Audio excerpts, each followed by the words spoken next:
నానా నీకు 50-55 ఉంటాయా? మనిషి మాత్రమే పెరిగావు.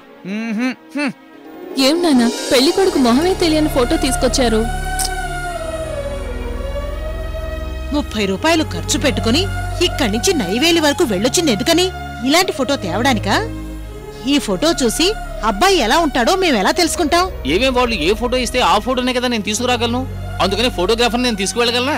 అందుకని ఇలాగా చంద్రమండలానికి వెళ్తున్నట్టు ఆ డ్రెస్ ఏమిటండి?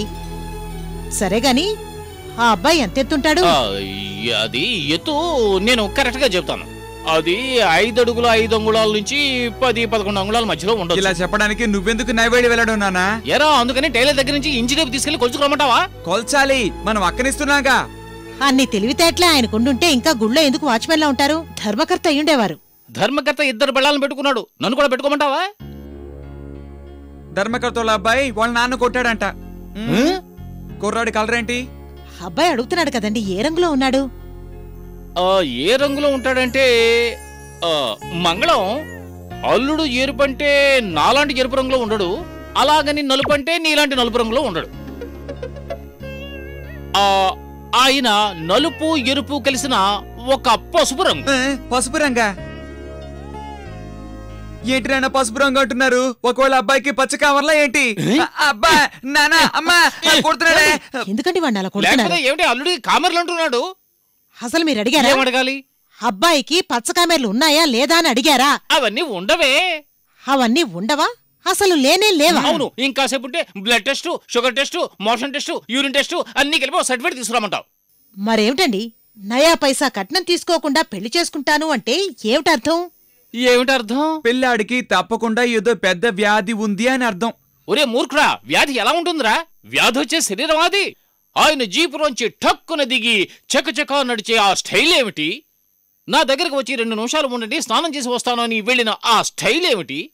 2 నిమిషాల తర్వాత స్నానం చేసి దజ్జాగా మేడబెట్ల నుంచి టకటకా వస్తూ నోట్లో సిగరెట్ పెట్టుకున్న ఆ దజ్జా ఏమిటి?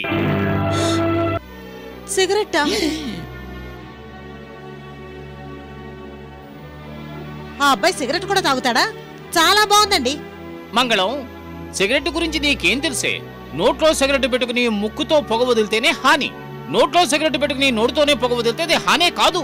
అమ్మా రేపటి నుంచి నేను నోట్లోంచి పొగ పీల్చి నోట్లోంచి వదులుతాను. మీ యానికి ఓకేనా అని అడుగు. ఇదిగో చూడమ్మా ఉమ్మా, నువ్వే పెళ్లి చేసుకోబోయా అమ్మాయివి, నువ్వు ఏ ప్రశ్నలు అడగవే? మీరు నాకు చెడు చేస్తారా నాన్న?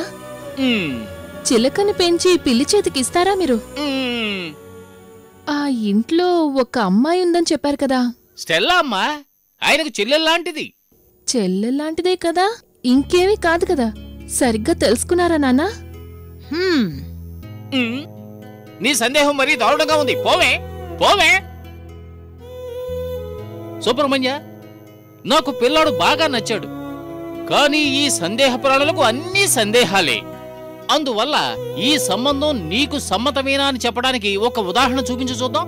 చేపలు చేపలు చేపలు చేపలు పీతలు రొయ్యలు చేపలు చేపలు చేపలు చేపలు చేపలు. రోడ్లో చేపలు అమ్ముతున్నాడు.